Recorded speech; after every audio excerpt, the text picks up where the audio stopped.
What is up, everybody? It's Tupacabra, and we're going to be talking about Tucker Carlson on UFOs. This is a big topic. It's kind of a niche topic.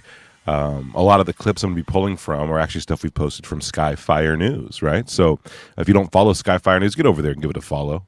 All right, but right now we're talking about a beat that I've been on for years, which is basically we're going to outline what does Tucker Carlson think about UFOs. He's hinted, right? And he's also, but recently he's come out and outright explained it. Is he off base? Is he on base? Why do I feel, one way or the other? I have all the videos to back it up. I have all the reasons I think we need to explore this perspective of the UFO topic, which is, spoiler alert, it is a spiritual one. 100% it's a spiritual one. At least that's the perspective of Tucker Carlson. So from there, we will be coming from that POV. I want to say what's up to Heather Birdie for being first. Good to see you. We got Wake Bong. You know what? I really vibe with that. I vibe with that, Wake Bong. Second Coming. Hell yeah. Second Breakfast. Art and Paranormal, welcome to the show. Glad you guys are here. We got Toph Beat. You know what? I haven't shown my followers Tupacabra enough love and attention. That's my bad. So I'm hoping that this kind of starts off some, more low key, kind of quick little rundowns of stuff. So yeah, great to see everybody here tonight. Great to see everybody here. We have a big topic we're going to dive into right now. I think what we should do is we should explore what Tucker Carlson says about UFOs, and then I'm going to dive into the history of where I think he's coming from, other people who have talked about these same exact things, and why I think it's a valid POV to have on this one. So first, let's get to it. We got Tucker Carlson in the mix, and here's some recent statements he made on the Sean Ryan show. Here's what I'm really surprised by, and I've actually stopped gathering string on, as we say in reporting, stopped gathering string in this, gathering information, because I'm satisfied that I know enough. What a strange place for this clip to stop. Listen, guys, we're over here, and we're really just making this work. Bear with me 1 second. We're going to get this clip all the way up. It's the most important clip, so I'm glad for there to be a glitch. It happened right there. That makes the most amount of sense for me. Here's what I'm really surprised by, and I've actually stopped gathering string on, as we say in reporting, stopped gathering string in this, gathering information, because I'm satisfied that I know enough, and I don't really want to know that much more. Because what I think I know is, this doesn't help me at all to know that. So that's the conclusion I've reached. I'm usually pretty curious. I've stopped being curious about this because I don't want to know anymore. But you truly don't want to know anymore about it. I think I know. I think I know what's up. So I can't prove it, so probably not going to articulate it, but I think I know what's up, yeah. But can you articulate it? Well, I think it's a Listen, shout out to Sean Ryan for just going. He said, I'm not going to articulate it. And he goes, well, can you though? I mean, shout out to Sean Ryan, dude. What a good follow-up question. Because, it's right there. You can tell Tucker's about to talk about it. He wants to. He's just maybe nervous, right, to state his real belief in this. So I'm glad Sean got it out of him. And he really did. Listen to this. I think it's a really old story. I think it's a really old story. So that's what I think. What is it? Well, one, I'm a Christian, and I am fairly sincere about it. I try to be sincere about it. More sincere than ever, for sure. But one thing that you notice about every world religion I'm familiar with, I'm interested in that topic, there are commonalities between religions. Jesus is unique, and I believe in Jesus, so I don't believe in any kind of pantheology, okay? I don't think they're all equal or anything like that. I think mine is correct. I think that. Sorry. But there are commonalities that are very striking between all world religions I'm aware of and all creation myths. And one of them, and this is of course true for Christianity, very true, is that the belief that supernatural beings take physical form. Listen to that, okay?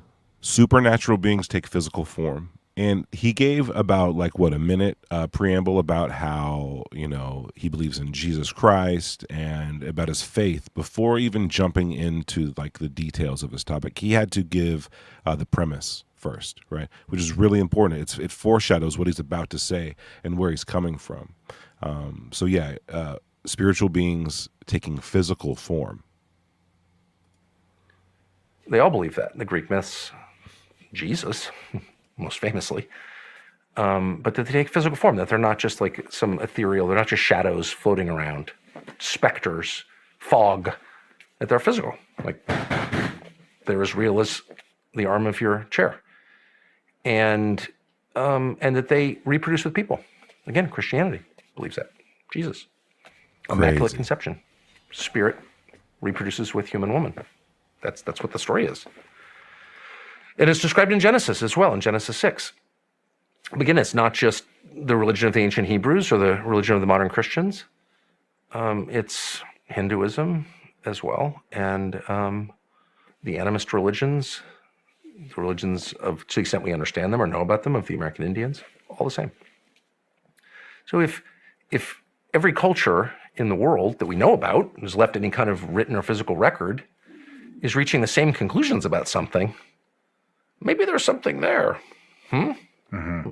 And maybe it's not so crazy to think that what everyone else has always thought since the beginning of time, which that there is this combination in cases of, human beings and the spiritual realm, whatever that is. I can speak about it with no precision at all because I don't understand the specifics of it, but I know that it has been written about since people have been writing. And so it's a little weird to think that in 1945, really the day we dropped that first bomb on Hiroshima, from then until now, it's just a speck of time in the continuum of history. For that one period, we've assumed that's not true, but everyone else has always assumed it is true. This is a really important point. He's now bringing back history, right? He's talking about how, listen, like, we are just in a unique period right now where we don't think this, but for, all time we did. And all these civilizations who were able to record their history, they also thought this. So while, it's something that we need to make sure we're always aware of, I guess, is what we believe, why we believe, and what the context is, right? Because if we're just in a weird hiccup, right, where we are thinking one direction, one way about everything, and we realize that, hey, in the past, for 90% of it, pretty much it was a different type of movement. We were moving different. That's fascinating. That's important. And he's not the only ufologist, right? And I'll consider him one for now. He's not the only ufologist or even UFO media person or academic who talks like this. And we're going to get into more clips. I'm going to show you guys where some of this stuff might have been sourced from, and also why there might be some credit to it. Okay? I mean, like, there's some interesting cases where you can't help but to identify a spiritual aspect of the phenomena and of these experiences and these sightings and, the nature of it all anyway. So we're going to finish this clip up and we'll get to the rest of them. I'm kind of going with everyone else on that, just on the odds, okay? It's a very long-winded way of answering your question, but I think that's kind of what we're looking at. I think there's some evidence that that's real. So, and I don't want to fully articulate it because it sounds like so out of the realm, but it's not out of anyone else's realm. In fact, it was at the very center of everyone else's realm until like just the other day. So I don't think it's a crazy thing to think, and I happen to believe that's true. So whatever, but I can't prove it. So I'm certainly not an evangelist on the subject at all, and I also don't know how that helps anybody to say it. So I've tried not to talk about it because I don't know it's true, and I don't really know what you do about it if it is. What was other it than that say your prayers? What was it that what was it that led you to believe Talking that? to a lot of people. And I was really shocked by what credible people told me. They could all be wrong. Of course, I can't prove it. Yeah. But I became completely satisfied. It's a rare thing when you can become completely satisfied. He got his money's worth. The interesting thing is he talked to credible people. He talked to credible people, all right? He talked to a lot of people, and this is what they told him. After walking away from his conversations with, we can prove this, with like Lou Elizondo, right, with Gary Nolan, he walked away with this belief that it's spiritual, and he's completely satisfied with that idea. He doesn't have to dig anymore. How could a curiosity be so satiated that on all levels it's been checked off, that it's okay, yeah, we're good. We're good. I know what this is, right? That could speak to his faith. It could speak to his, stubbornness. It could speak, but I consider Tucker Carlson to be a very interesting person and someone who seems very intelligent.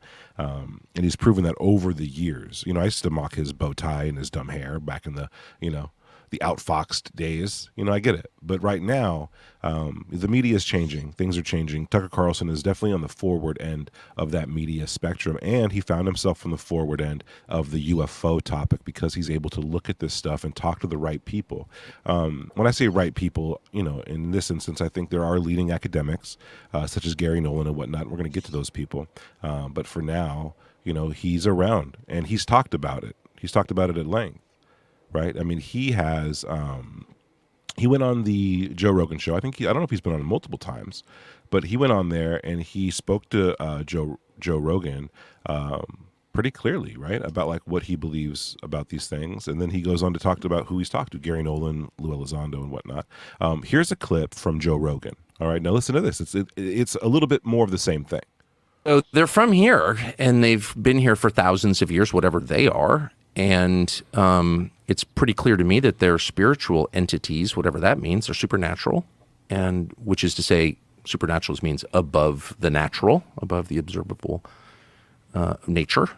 And they don't behave according to the laws of science as measured by people, and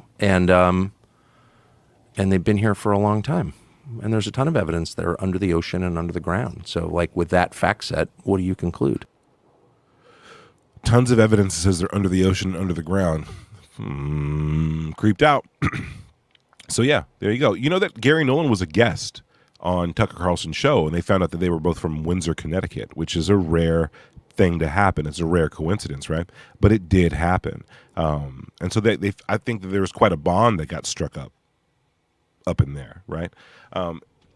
And that's interesting because here's what Gary Nolan has to say about this stuff. And this was I think 2 years ago on the Lex Fridman podcast. And since then he's been on the SALT conference and whatnot talking about it too. But here's Gary Nolan. Listen to this. This is Gary Nolan. This is who Tucker Carlson talks to about the UAP topic. Perhaps they realize who it is that they're talking to. Okay, what he's talking about here, let me preface this clip. Gary Nolan's, I guess, just kind of imagining from the POV of an alien or of a higher intelligence that, like, talking to people, right? Like, it's a different thing. And then when he says perhaps they realize who they're talking to, and he's referring to higher intelligences trying to help us. All right? Interesting POV here. Perhaps they realize who it is that they're talking to. And they say, rather than muddy the picture, we're only going to give them limited information. Yeah. Again, speaking from the perspective of a higher intelligence trying to help out mankind. Doesn't that sound angelic? Right. And yeah, maybe we could sit down like you and I and have a conversation. But then they would make assumptions. The humans would then make assumptions about us that aren't true because we're not humans, right? So let's stay at arm's length. Let's just let them know that we're here, right? And here's the limited amount of communication. Again, this notion that if you give somebody everything, they'll get lazy. And, if they've been around as long as they have, they've seen every kind of thing that can go wrong. Mm-hmm. And so it's they know as much as they might want to step in, that would be a wrong thing. So, I mean, a lot to unpack there, speaking from the perspective of a higher intelligence, that's what he's doing here, trying to engage with mankind, trying to help us out, referring to the history of this engagement, of this conversation, right, between us and this higher intelligence, and the history of that leading to negative things, having negative outcomes, right? He said the humans would then make assumptions about us that weren't true, about the higher intelligence that weren't true, all the world's religions. Right. I mean, Gary Nolan has gone on to say this, and here's a video I edited of Gary from the same conversation. Might include some of the similar clips, but this one is more of a visualization about how he really feels about this topic. I want to get into a whole religious conversation, but it's very easy you could see how religions could call them angels or devils or what have you, because, again, if you're trying to fit it into a framework of cultural understanding, the first thing you reach for is God.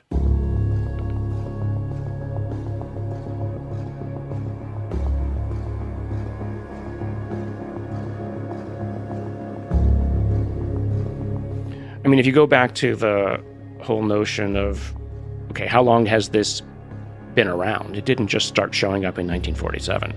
It's in local newspapers from the 1800s. It's fascinating. But if you can go even further back, how would you, as a higher intelligence, represent yourself to a lesser intelligence? Well, let's go back to pre-civilization. Maybe you show yourself as the spirits in the forest. Once you get a little bit more civilized, then you show yourself as the gods. And then you're God. Well, we don't believe in God anymore necessarily. Not everybody does. So what do we believe in? We believe in technology. So you show yourself as a form of technology, right? But the common thread is you're not alone. And there's something else here with you. And there's something that's, as you said, watching you. The common thread is that you're not alone. There's something else here with you, and there's something else here watching you. We don't believe in God anymore necessarily. Not everybody does. So what do we believe in? We believe in technology. So you show yourself as a form of technology, right? But the common thread is you're not alone. And there's something else here with you. And there's something that's, as you said, watching you.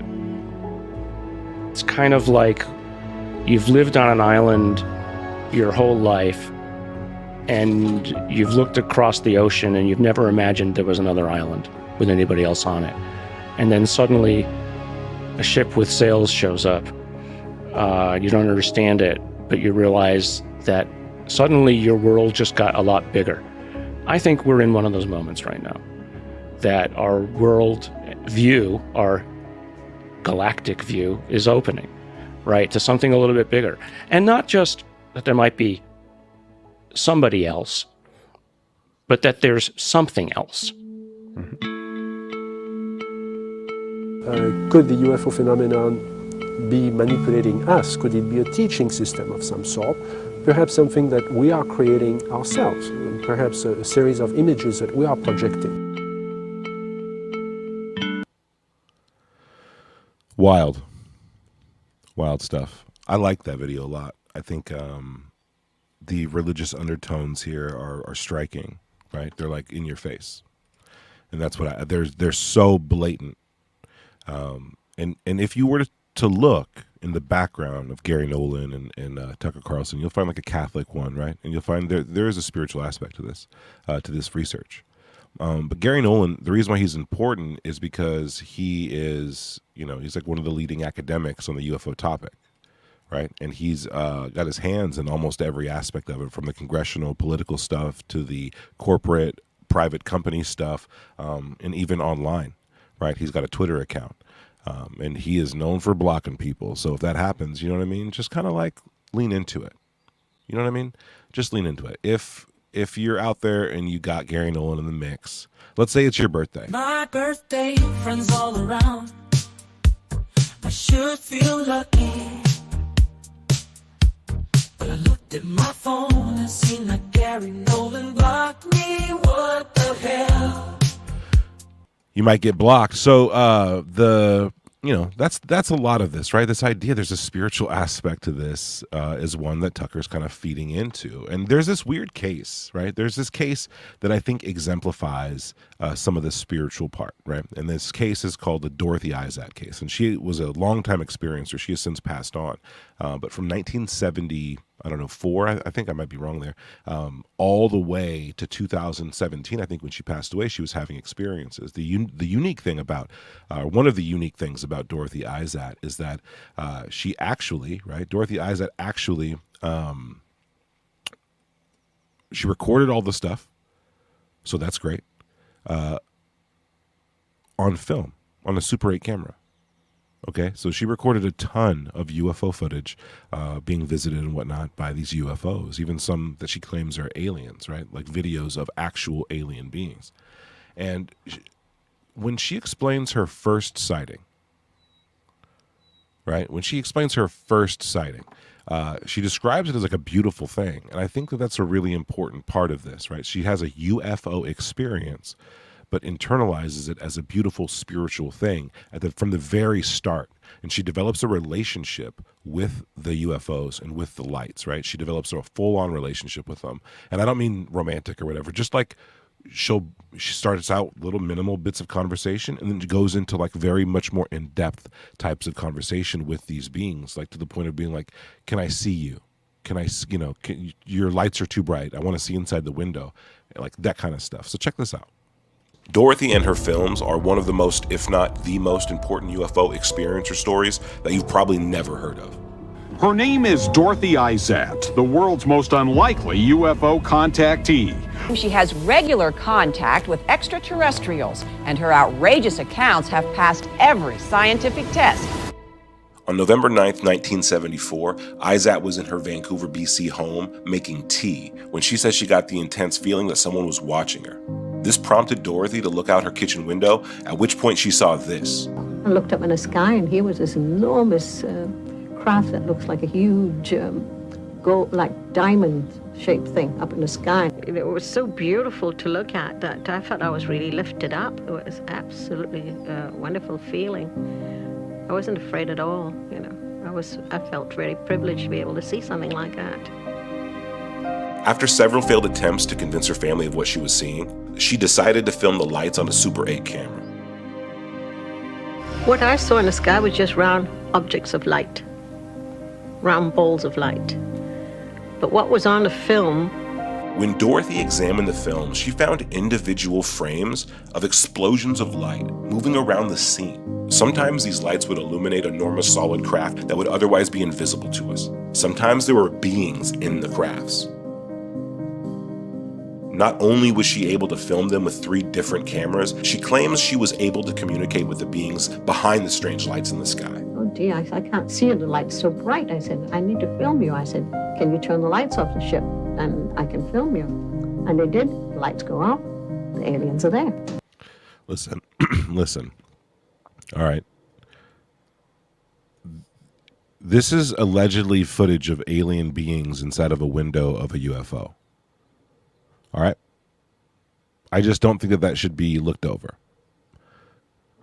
And the newscaster guy who said it, he was right. They've looked over this footage a lot, and they can't find anything of it. If you want to watch the film, right, that actually dives into this woman, it's called Capturing the Light. Okay, and Arden has, thank God, she's actually shared the video link in the comments. Go down there and check it out. Okay, go to the comment section, check it out. If you're watching on Twitter and you want to find out what this link is and this woman Dorothy Isac, come here, grab the link while you're here, hit the like button. All right, subscribe to the channel, and then just grab the link and go watch this tonight. It's called Capturing the Light. Check that out. Toph reminds me of that turkey video, as Tiff would call it, the Cumburgas video. Yeah, I actually got that. I got the Cumburgas video, and we can probably share that. I'll post that up in a little bit. But yeah, so this woman, I'm going to let this video play out, and then I'm going to answer Derek Daughtry's question of, would you consider your encounter supernatural or extraterrestrial? All right, hold up. We'll get to that. The aliens are there. And believe it or not, like all of Dorothy's footage, this has been scientifically tested and declared genuine, or at least not faked.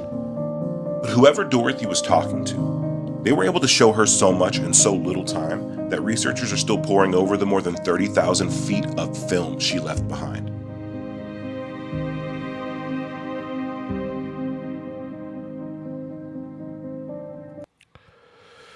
Beautiful woman. Beautiful woman. It's a very interesting thing, spiritual aspects of the phenomenon, right? Like, it just to me is it's like that missing secret sauce. You know what I mean? So Derek Daughtry is asking me what I consider my experience supernatural or extraterrestrial. For those who don't know, in the middle of the night when I was a young kid, younger than 10, I woke up and there was a woman in my room in a robe, and she was like glowing. All right. It scared the bejesus out of me. I did not like that at all. and it made me afraid of things, right? Like it made me afraid of like dark area, like, you know, not the dark, but I mean, it was, you always think you're going to see it again. That's the worst part about seeing something like that. You can't believe, you just think you're going to see it again. So I never had another encounter. Never saw an alien, never was abducted that I know of, never anything like that. No, I never saw a UFO or anything. That's my only experience. And I would consider that experience supernatural. I can describe the woman I saw. I can describe her features. I remember it pretty clearly. There were aspects of it that I'll never forget, but it wasn't alien. It wasn't like ontological shock. You know, it felt like, you know, I was too young really to understand what was happening, but it was, you know, it was transformative for sure. So I would consider that a spiritual encounter, right? And I actually lean towards that when it comes down to this topic. I lean towards spiritual, and I'm totally fine with that being like me because I'm biased or whatever. Like, sure. But that was a good question. And this is Dorothy Isac again. If you're watching on Twitter, pop over here, grab the link, and watch this film tonight. It's fucking really good. Another good voice in ufology, and people might disagree with me here, but is a man named Jack Sarfati. So Jack Sarfati is a interesting guy, and he's had interesting experiences. Okay. And he has his own opinions about what this phenomena is. But listen to this statement now, especially in context with what we just heard from Tucker Carlson. And then I'll go into Jack Sarfati's history if any of you guys want to know. I have an amazing video breakdown of how he got in the mix of any of this stuff and what he's doing now. And yeah, he's an interesting guy. Pop in here. Let me know, chat, if you guys want to see that video. It's about 5 minutes long. But here's a little snippet from that same interview. The angels and demons of the Bible are real. They are the extraterrestrial time travelers. Okay, that's why. So it's all real. All the stories in the Bible are real. They're based on that. It's like, they're distorted. But all the stuff, angels and demons, Paradise Lost, John Milton and Lucifer and Satan is real. They're all real. These are the Greek gods are real. The Egyptian gods, all that stuff, Stargate, they're all coming back. It's all true. What a wild statement. Wild. All the gods are real. They're coming back. From where? From where? Where'd they go? Interdimensional time travelers. Look, y'all. We might have to buckle up. You know what I mean? This is crazy. Okay. So, that's Jack Sarfati. And again, chat, if you guys want me to play the clip explaining what happened to him, just let me know. I'll play it. But again, another guy in the know referring to this stuff as kind of like, and this one, I don't think he's calling the current phenomena spiritual as much as he's saying that the old spiritual phenomena might have been technical, right? And that's interesting. That's interesting. Right. And so, yeah, this whole idea of what these things could be, I've been talking about this for a long time. And that's why I think it's kind of important. I'm going to play a snippet from this film. Okay. And I think it's good. I think it's a good film. And I have it on my Twitter account. You can go check it out there. YouTube hates it. Is there evidence to suggest that human... So this is a documentary I did on what the connections between the spiritual world and this UFO community, UFO world is. Okay, I have a very extensive research into this, and what I've come to the conclusion is that the people in the lead, the people who are doing this, the disclosure people, right? My idea is that they believe that this is spiritual. Almost all of them do. Almost all of them. And it's very interesting how you get to it, from looking at lights in the sky, craft in the sky. It's very interesting how you get from that to oh, this thing has got to be something totally different. And, a lot of the UFO insiders are the people who get us there, right? Like Jacques Vallée, he gets us there. Okay. And so, yeah, the question I posed in the beginning of this movie is there reason to believe human beings are evolving? And I'm implying that they're evolving, that we might be evolving a sense to basically to perceive what was previously unperceivable, to see or feel or experience something that we didn't have the capacity to do before or the freedom to do before. Human beings might be evolving, and this is based on the work of a lot of this stuff. So there's a gateway experience and gateway process. I don't know if you guys know what that is, but it's essentially psychic protocols that, you know, are designed to get you to kind of remote view all this other a lot of this stuff. But yeah, a lot of these involve the same thing. It's kind of a mix. So when I looked into it, I discovered that there was a adherence to myth and religion within the UFO upper tier disclosure pushers. An adherence to myth and religion. So check this out. Joseph Campbell is who George Lucas studied under. When he studied his work before he wrote Star Wars. He also studied Dune, but we don't have to go into that. So I explore how Joseph Campbell, what he thinks and why he thinks it. But check this out. Of the psychologists who've dealt with these problems, and there have been many, for me, Carl Jung says the most. Fantasy has a proper reality. That is not to be forgotten. Fantasy is not nothing. It is, of course, not a tangible object, but it is a fact nevertheless.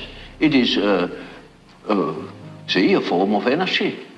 Okay, so now, before you were talking about the people who were the mutants, either being in the mental hospitals or being geniuses. Yeah. These are people who have expanded perception, and hence they can see a reality which ordinary people at this stage of evolution are not able to see. What is the nature of that reality which they're able to see? Well, that is classified as a non-physical reality.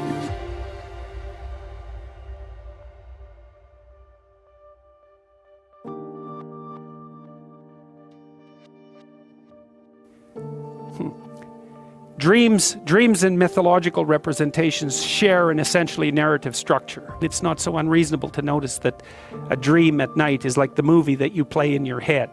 And it's not unreasonable to note as well that the dreams that you have at night bear a relationship to the daydreams that you have during the day. It's a form of cognition. It seems like an involuntary form of cognition, though, and that's a very strange thing. So Jung thought about the dream as nature speaking of its own accord. And so his idea was, well, when you sleep, you dream, but the dream happens to you. It's not something that you create the way that, and you don't even think about creating it. Because I might say, well, what are you thinking about? And you'll say, I'm thinking about whatever it is, and you'll take credit in some sense for thinking that because it seems like a voluntary activity. But what happens at night is that you think, but you think involuntarily. And so what Jung would say is that means that something is thinking in you. There are things that think in you. What are those things? And what are they thinking? And why are they thinking it?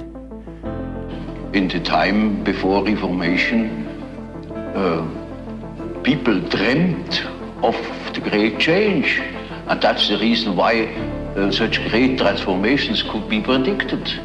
If somebody has been clever enough to see what there is going on in people's mind, in the unconscious mind, would be able to predict it. For instance, I have predicted the Nazi rising in Germany through the observation of my German patients. They had dreams in which the whole thing was anticipated, and with considerable detail. You suggest that UFOs are deliberately trying to manipulate our subconscious mind to create a mythology in our culture about themselves, which is one of the reasons that they're both physical and concrete, yet very elusive at the same time. Do you still feel that way? Could the UFO phenomenon be manipulating us? Could it be a teaching system of some sort? Perhaps something that we are creating ourselves, perhaps a series of images that we are projecting. Why do you think we dream? What place do we go to when we dream? And why are they useful? Not just the assimilation aspect, but just like all the crazy visuals that we get with dreams.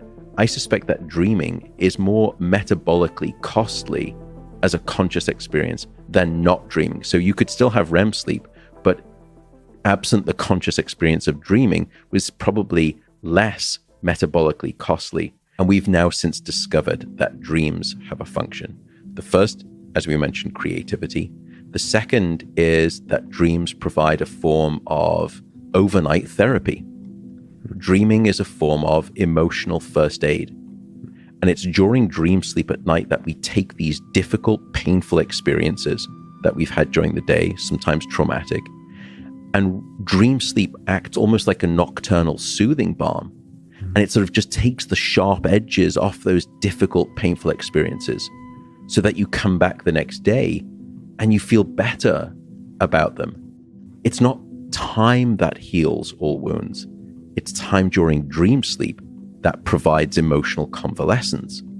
What we've discovered is that people who are going through a very difficult experience, a trauma, for example, a very painful divorce, those people who are dreaming, but dreaming of that difficult event itself, they go on to gain resolution to their clinical depression 1 year later. Whereas people who were dreaming just as much, but not dreaming about the trauma itself, did not go on to gain as much clinical resolution to their depression. So that's fascinating. This definitely is applied in much cruder ways in artificial intelligence. So one context in which this is applied is the process called self-play, which is reinforcement learning, where agents play against itself or versions of itself, and it's all simulated of trying different versions of themselves and playing against each other to see what ends up being a good. No, I think it's been a theory that's been put forward, which is that dreaming is a virtual reality test space that is largely consequence-free.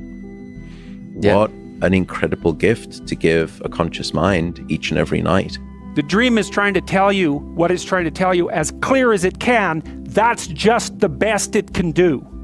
And so you could think of the dream, and this is, I believe, the right way to think about it. The dream is the birthplace of thought, the same way that artists are the birthplace of culture.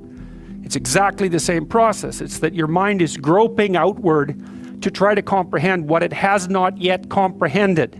And it does that first by trying to map it onto image. This orb, huge thing, was hovering right over where she got killed. It's what it did, it spoke to me in a way that I understood in these images.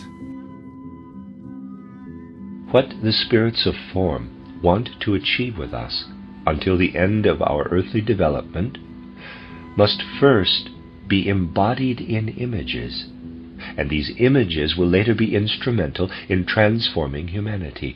They will then become real.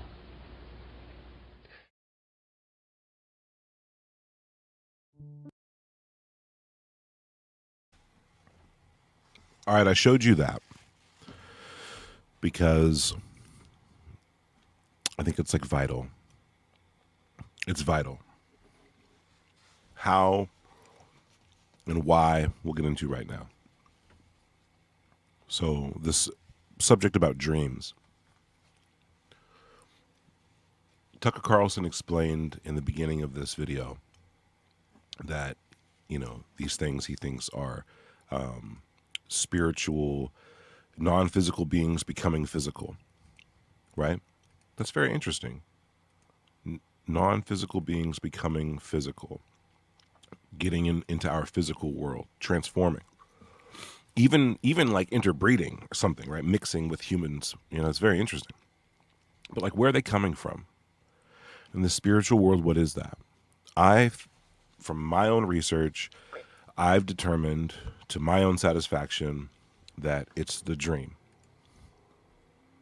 That the dream world is the only landscape that a human being might be able to engage with, perceive, or understand a higher dimensional consciousness. In my experience, that's what I think. I think that just as Gary Nolan was explaining, like, how would you talk to a person? How would you explain what's going on? How would you commune with a human being? And what would you say? you really have to use this analogy of like the flatland, right? You have to use this analogy that like how would we discuss things to a lower dimensional being? How could we pull that off? And the answer is through consciousness and through dreams. And the reason why I use dreams as an analogy is because we all know that we dream. We all dream. What we dream about, what we dream of, that's whatever, right? But like we all be dreaming, and so let's just take that world. Let's take that landscape, and let's explore that just for a second, because again, I think it's the best common ground we can find for trying to understand the spiritual world, right? This idea of these the spiritual nature of UFOs and how they can go from wherever they're from to physically here. So yeah, in the dream, everything is symbolic. While you may dream of a physical place, the nature of that place and the nature of the environment is very different than the nature of reality, right? Extremely different. In fact, you can determine that in a dream, everything that's around you was built specifically for you. The room you're in, the person you're talking to, all that stuff. It's a fantasy, but it feels very real. And also, what Carl Jung said, which is something that Jordan Peterson goes over, is that you can't take credit for your own dreams. Because it seems like a voluntary activity. But what happens at night is that you think, but you think involuntarily. And so what Jung would say is that means that something is thinking in you. Something is thinking in you. And then he asked this important question. There are things that think in you. What are those things? And what are they thinking? And why are they thinking it? What are those things that think in you? What are they thinking and why are they thinking it? What Jung determined, right, is the same thing that Rudolf Steiner determined, which is that there's something else going on. We are a interconnected being, all of us, to something else. And what Gary Nolan went on to say, too, is he described the same thing. Information. Yeah. Right? So let's stay at arm's length. Let's just let them know that we're here. He's discussing the same thing. He's discussing a group, a species, a classification of being, right, who watches and monitors or engages with us, right, and wants the best for us and is working actively to get that for us. What the hell is that? What the hell is that? Well, when you're in the dream world, don't you still have a regular world you're in? Right? Isn't the dream world just a projection of all the stuff going on inside your head and in your physical life? Yeah, that's what Matt Walker said. Matt Walker said the same thing. He said, listen, dude, like, you know, people who dream. Overnight therapy. Boom, overnight therapy, right? Overnight therapy. And then listen how he ends his little spiel, which I think is crazy. And also, what you really want to pay attention to is how expertly and artfully I intertwined the movie Signs into this scene. And because Signs, that part of the film, is it the exact reason it's used is because of what Matt Walker's saying here right now, that through the dream is how you obtain emotional therapy or spiritual progress, right? Okay. And then he describes it perfectly at the end. We have to listen to this. Probably less metabolically costly, and we've almost like a nocturnal soothing balm. And it sort of just takes the sharp edges off those difficult, painful experiences so that you come back the next day and you feel better about them. It's not time that heals all wounds. It's time during dream sleep that provides emotional convalescence. What we've discovered is that people who are going through a very training were largely consequence-free. Here, this part right here. He's describing the qualities of dreams. Very interesting. Yeah. What an incredible gift to give a conscious mind each and every night. What an incredible gift to give the conscious mind each and every night. He's referring, he has a reverence, right, for the dream. Sees it as a gift, sees it as a beautiful gift, right? And that's what it is. And so we all dream, but now it's time to really understand what these people think of dreams and why they think of it that way, okay? Because not everybody has the same perspective of dreams. Not everybody does. But in this film, I explore the option or the idea that it is the dividing layer, right? The separation between dream sleep and wakefulness that is dissolving and allowing for a new perspective on the world around us, and probably allowing us to see and understand more stuff. We're essentially being able to interpret real world around us through a dream-like processor, which is good. And when you really dive into Matt Walker's work here, you can discover that the brain is more active when it's in dream state, right? It's more active. It might even be more real than real. And it's all at once. That's another thing that's interesting. It's everything all at once, and that's what you're kind of exposed to. That's why dreams happen so fast, right? And this is why even Chris Bledsoe, famous UFO experiencer, when he says that he was communicating with a UFO, it was through images, right? And this is what happens inside your dreams, right? You're just looking and experiencing through images. Of course, there's sounds and all this other stuff, but it's a visual experience. It's totally immersive. And what are you immersed in, right? Like, let's go back to what Jordan Peterson said when he said, there are things that dream in you. There are things that think in you. There's a whole other group of people who said this. And you have to understand what the invisible college is, how it's related to UFOs, ufology, and also to something called Rosicrucianism. Okay? But it's, it's there, it's present, it's in the mix. And, there's a movement, a spiritual movement, an occult-like practice, a secret society, if you will, however you want to look at it. And it's all about this, something called theosophy. Okay. And they push forward like, society through art. Rosicrucians have a very, very interesting view on the world around them, and a lot of these weird like movements that have happened, like the Renaissance and stuff, they can be traced back to this group, the Rosicrucians, right? So they have this little offshoot of them called the Invisible College. I have a stream I did on this, on Rosicrucians and the Invisible College and how they're connected, right? Jacques Vallée, the famous ufologist, is also the author of a book called The Invisible College, right? And it's a Rosicrucian perspective of UFOs. Who else was a Rosicrucian? J. Allen Hynek. All right, so this group is very interesting, and they actually, they have something figured out here.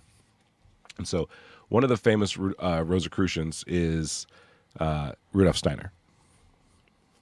All right, so Rudolf Steiner gave us a lot of writings, like a lot. He gave us a lot of talks and speeches, and this is all about the Rosicrucian faith. Okay, this is all about theosophy, all about spirituality, all about angels. Rudolf Steiner did a lot, and he gave a lot of talks, and one of them he gave is on something called like what the angels do in our astral body.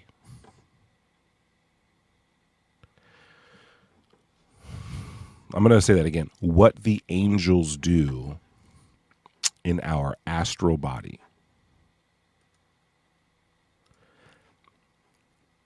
Rudolf Steiner says that the angels inside of us that are thinking for us and creating dreams, that they're independent, like they are. That's what's thinking for us. It's these angels, a classification of angels. And he says that when the angels, what their goal is is to give us images to motivate us to be, to heal, to be more spiritual, which is interesting, right? Because it falls in line with Matt Walker, the dream scientist. What he says is like, what a beautiful gift to give each and every conscious mind every night, right? This idea that there's something there helping you, watching you. You're not alone. It's with you, right? What is that? Well, Rudolf Steiner, this is around like 1900, right? Like 1890, 1910 kind of era. And he determined, and this is kind of work based off of Helena Blavatsky and a lot of other stuff, right? But he determined like, hey, man, it's these angels. And I think that that's really fascinating. So he goes on to explain what these angels do, and they create motivations within us using images in our mind, right? And that typically these images are very subtle, and they're just like little bits of our imagination. They're just kind of building blocks, right? But sometimes, like in the dream, they are in total control. During the dream, they are pretty much in control, and you're like not, right? You're just experiencing something happening to you. And that's super cool. But, it is limited, I guess, right? It's very limited. Because and it's kind of scary, if I got to be honest. Like, I think it's kind of scary to be subject to somebody else's motives, right? But just as Gary Nolan said, these other things are looking out for us. They clearly are doing their work to guide us into other places, right? And kind of wild. Kind of wild that that they all seem to be talking about the same thing, right? We got Jack Sarfati in the mix. Angels and demons of the Bible are real. They are the extraterrestrial time travelers. What? Crazy. And these extraterrestrials seem to be very, very, very, very focused on us. Right. And here's the limited amount of communication. Again, this notion that if you give somebody everything, they'll get lazy. So Nolan is saying, hey, these guys have to guide us. They can't give us everything. We'll get lazy. What a weird thing to say. Gary Nolan is one of Tucker Carlson's main sources of information on this topic. Right? On this topic. Now, I think Nolan is I think he's a Catholic. But either way, Rosicrucianism right in your face. It's really right there. It really is. And does it need to be? Yeah, I think it needs to be up front. And so, like, what I'm positing here, number one, is that Tucker Carlson is getting his information from people who are also looking at this topic as spiritual. Okay? These people are leading the charge with UAP, UFO, academia, and science. These people, along with academia and science, appear to be connected to a group called the Rosicrucians, who are really intent on pushing the evolution of man forward. And that evolution will include an awareness of the spiritual realm. At the very same time, Rudolf Steiner predicted that between the years of 1920 and 2020, our world would be flooded with these angels. They would start to show up and they would take specific forms. Rudolf Steiner, in this very speech, says that they will show up and they will begin to take certain forms. Their physical appearance, because mind you, they're traveling from a non-physical realm into the physical realm. They're traveling from a astral or etheric plane, right? That's totally different. It's probably the same place where your dreams exist, right? And they're trying to get into the physical world. And they have their own technology. They have their own methods to do this. They have them. He very much goes into depth on this. Again, if you want to watch this, this is Rudolf Steiner, and it's called What the Angels Do in Our Astral Body. Okay, so in this very regular talk about angels and the astral body, there's just this like 5 to 6 minute period of time. I'm actually trying to find it and I can't, which is crazy. But there's this 5 to 6 minute period of time where he explains it like perfectly what the hell's going on. That between 1920 and 2020, it will be a trial period. right? Where these beings, because they cannot do their work, and why can't the angels do their work in our astral body? Well, their work is to what? Is to bring us to a sense of spirituality through the images they show us in our mind. Here's the situation. If we aren't paying attention to those images, then the communication's lost. We have to be aware of them. And how do we become aware of them? Through dreams, through meditation, through deep thought, through progress, right? Through spiritual evolution. These are their beliefs. And so the judgment here is that mankind, through technological advancement, has become mute or deaf to the spiritual world, and thus to the images and the messages within the images of our dreams and our imaginations. In fact, our dreams and our imaginations might be steering us in the wrong direction at this point, right? And if that happens, Steiner says the angels whose job it is to motivate us, they don't just pack it up and go have they don't clock out early.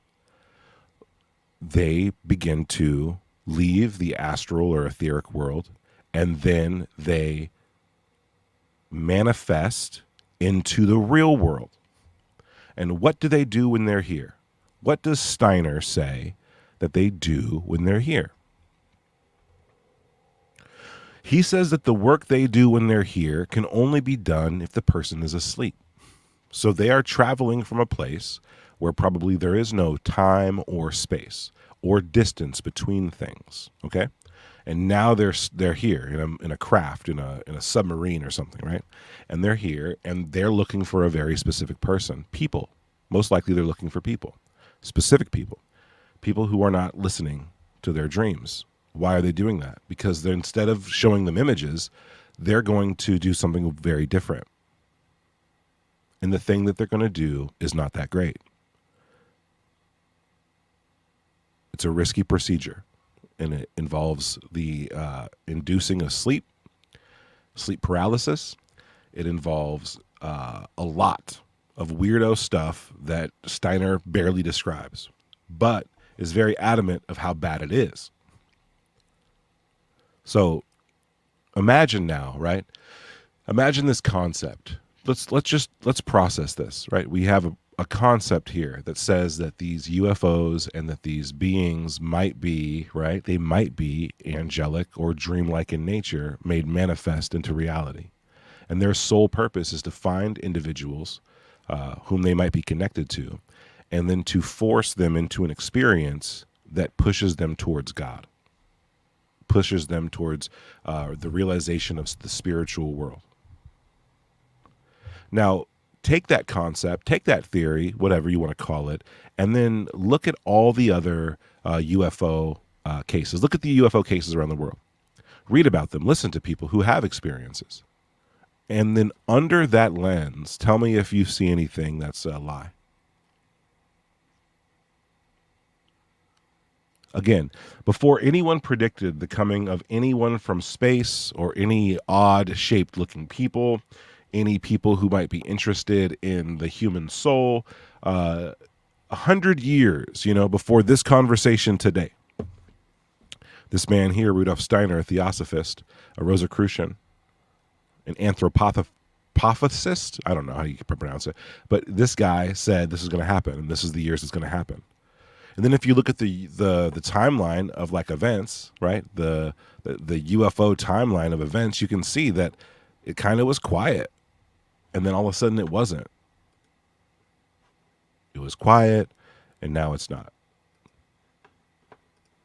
Right? Let's take a look. Let's take a look.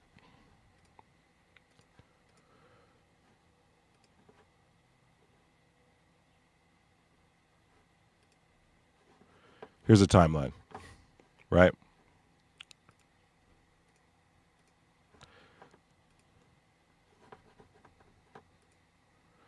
For those who've never seen this before, this is a timeline of UFO events. Okay. This might be small, so we're going to push in a little bit, but essentially we have 1890. Okay, cool. We have some Tesla inventions. We have some Aleister Crowley stuff. We have Jack Parsons in the mix. Here, 1896, the sightings of airships. I believe that Rudolf Steiner gave his talk in a date that's similar to around this time. It might have been 1891. It might have been. But yeah, here we have airships. We have an Aurora crash. Well, that's interesting time situation. We also have these very strong events. Solar storm. We have the Tunguska event, early 1900s. Okay, this is right around the time people are hearing about Blavatsky. They're hearing about Rudolf Steiner, you know. But we don't have a lot of UFO events. And guess when they pick up? Right here. Interesting time to pick up. And here we have the birth of Edgar Mitchell, Russell Targ, Hal Puthoff, Jacques Vallée, and Jack Sarfati, whom we've already seen in this video, right? So these are characters that do come up often. And there's just this explosion of UFO events. And it seems to uptick. Like there is an uptick. Obviously, reporting and news, it all becomes much more common, right? But there's a series of events that happen that just wasn't happening before. And there are weird events, too. I mean, first of all, it's sightings, the McMinnville sighting. You know, like, okay, so that's kind of cool. You got a McMinnville sighting, an actual UFO, an actual flying saucer is photographed in McMinnville, Oregon, right? That happens in the 1950s. That's like kind of like the in-between spot between these dates, right? People are seeing different craft, the Lubbock Lights. The Great Falls sighting was a bunch of little white like orbs and shit flying through the sky. Now you get actual beings popping in. Flatwoods Monster, Hopkinsville Monster, Casablanca entities. What the fuck are they doing? What were these goblin things doing? Now we get abductions. Okay. Cigar-shaped craft. They're all different. Betty and Barney Hill. Craft looks different than anything I've ever seen. I've never seen a craft reported that looks like Betty and Barney Hill's case. Never seen one. Lonnie Zamora. These motherfuckers landed in the desert. Lonnie is driving by. He is a cop at the time. Lonnie's driving by, sees a craft on the ground. Legs out, standing on a tripod. And these little fucking guys are standing around the side. He takes off. Talks to his fucking cop guys. Sorry for cussing. They get back in the mix, go back, and they find the footprints, they find the landing site, everything. So now these guys are landing. Mothman. Who, you guys know about the Mothman prophecies? Let's go over that. Let's talk about that being in this, even in this kind of, this pantheon. A demon-looking thing shows up with wings, big red eyes. Sounds biblical as shit. It's fucking standing on light posts. Everyone's seeing it. It's, you know, the first people who saw it were teenagers out on these like make out like lanes, getting followed home after they were like banging it out in their like fucking Chrysler. That's who first started to see the thing. Sounds like a demon to me, or an angel to me. Anyway, it then starts to cause a lot of ruckus. People in this town, right, I think it was Pennsylvania, I'm not really sure. People in this town started to see the Mothman. And their sightings were accompanied by sightings of orbs, of UFOs, and of weird, creepy people that didn't seem like they were even from the country who were showing up in the town. Now, let's say you saw something. Let's say you saw the Mothman one night. And when the Mothman left, which was just a shadow, wings, you know, size of a man, red eyes, and it takes off, you get filled with these crazy feelings, right? You're scared, you're freaked out, but then you also start to see like crafts in the sky. Like, what the fuck is going on? And before you can report it, you go back to work the next morning, and let's say you're a waitress or a waiter. You go back to work, you're waiting on tables, and then this weirdo shows up inside the thing and comes to you, orders some food, never touches the food, orders a water, never touches the water, pretends to drink the water, but never actually does. You ask for the money for the thing, and the guy doesn't really know how to pay with money. It's kind of fumbling around with it, kind of a fish out of water. And then before he leaves, he says, "Don't tell anybody about what you saw last night." And then just fucking leaves. This happened all the time with the Mothman, okay? So check out the Mothman Prophecies by John Keel, and you'll find account after account after account of a series of weird events like this. So how come the paranormal is tied so closely with the UFO topic and things like Mothman? It's very interesting, right? Now you got the Westall UFO. I think that was in Australia. You got Falcon Lake, Malmstrom, and then Apollo 11. We get on the moon. Sick. Berkshire incident. Great documentary about that on Netflix. Right. It picks up Pascagoula abduction. If you listen to the audio of the Pascagoula guys, you'll find that there's something that's very, very dark about what they went through. 74, Dorothy Isac. Remember the spiritual aspect of Dorothy Isac, right? She was very spiritual about the whole thing. Guess what? Someone else is too. His name is Travis Walton. Travis Walton legitimately had an experience, all right? And if you didn't know, just listen to the song and figure it out.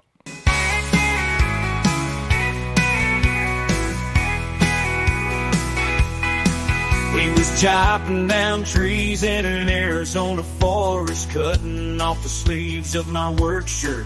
It was too hot to breathe and I wasn't going for it. We hit the road looking for a cheap skirt. And on that road we saw a light coming up the mountain. I got out the truck without a fight. The other guys kept shouting, Travis, don't go to that flying saucer floating there. Travis, you fucking idiot, are you blind, do you care? That there's a spaceship right above us and you don't seem to question. And they took Travis Walton into another dimension. Travis, where'd you go? What a banger. Absolute banger. So that was the outline of what happened to Travis Walton. They should all get songs. They all should. So yeah, look at guys. Okay, so there's a splurge of UFO events, okay? And it happens right around the time it's supposed to happen, right?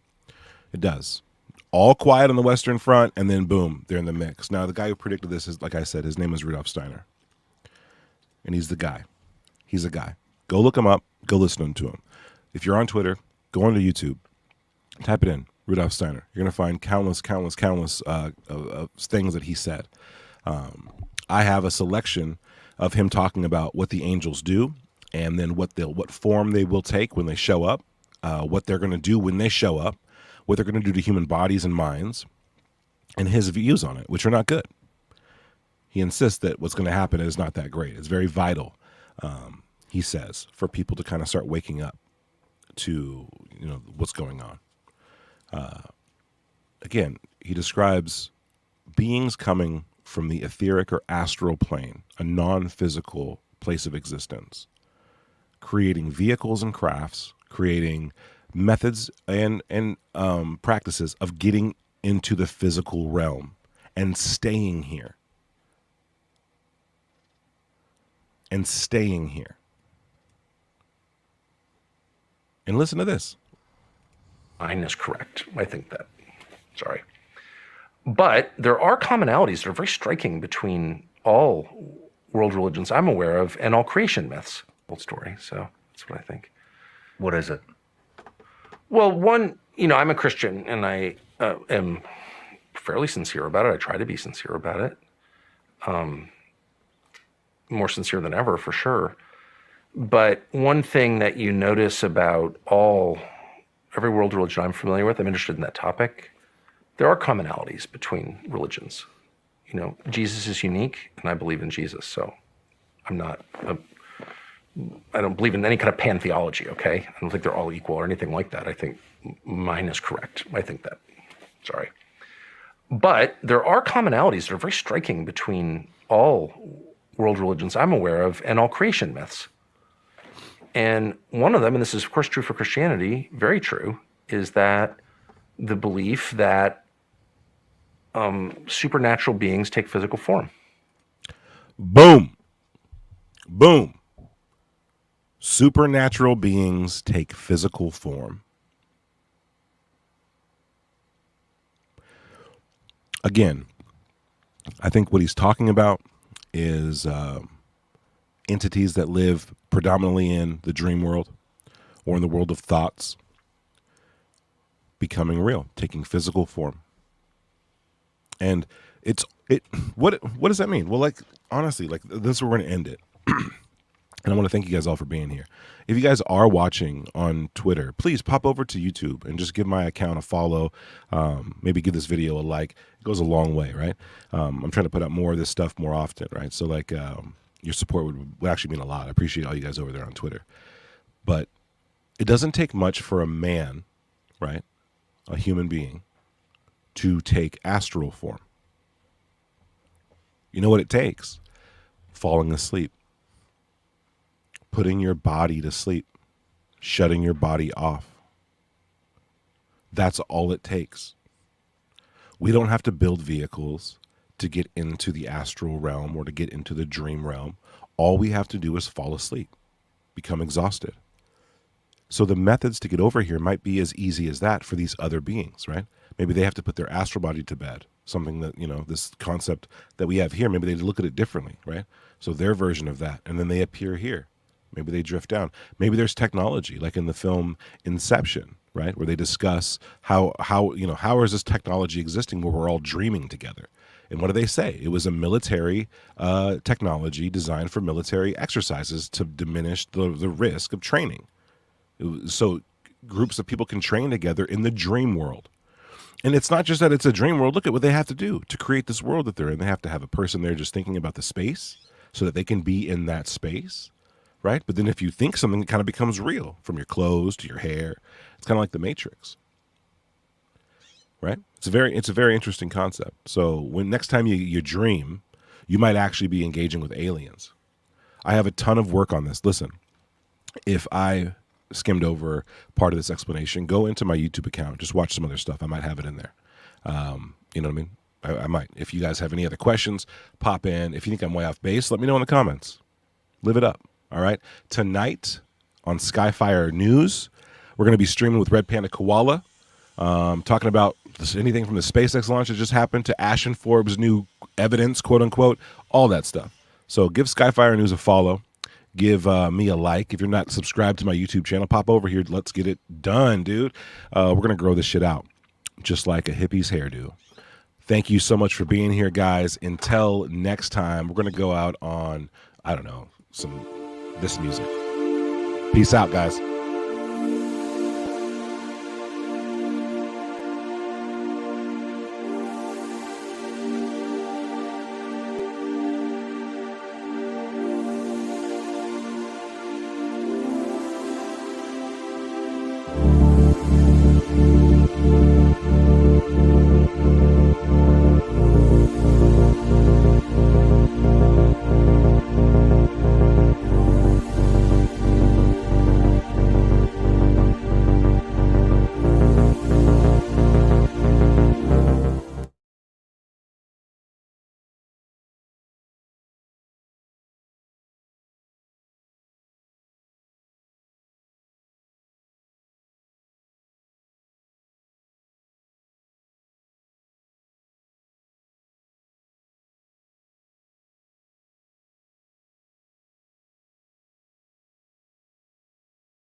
Yo.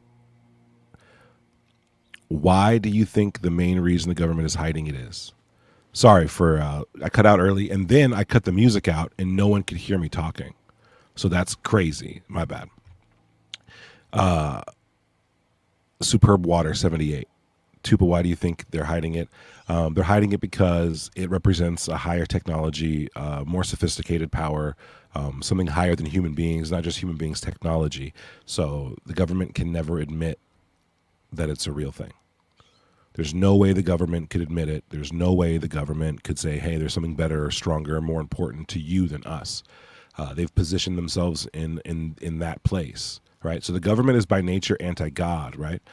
Because it seeks to replace that in your life. Now, if every single person was under the same kind of like compass, moral compass, social compass, all that other stuff, you'll find the need for government to kind of fade.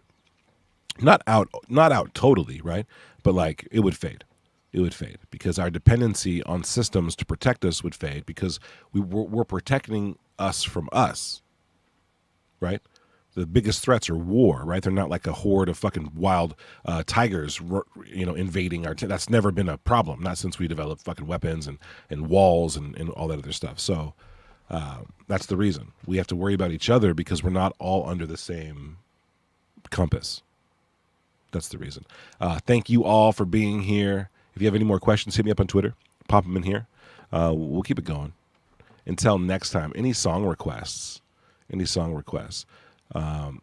Doty's Pool? For sure, I'll play that. Until next time, guys.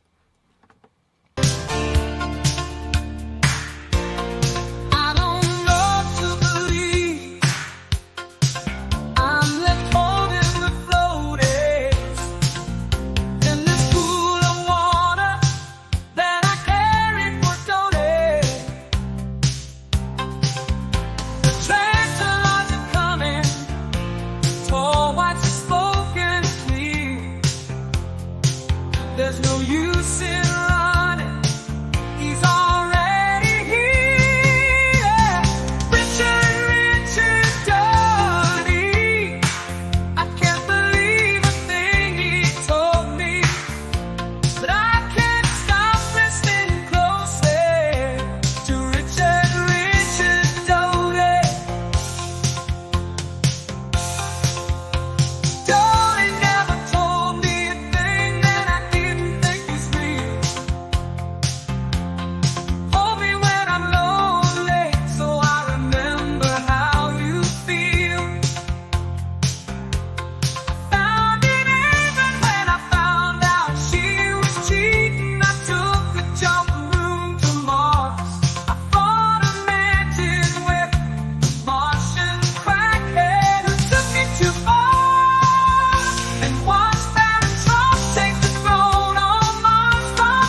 I need y'all dumb and easy to manipulate. When it comes to ufology, you know I caught the schism. Attack a house, wife, and then on to the next victim. I know you might be shocked, but that's just the way I am. Started so many UAP. Come with me, I forget where you lay. I need y'all dumb and easy to manipulate.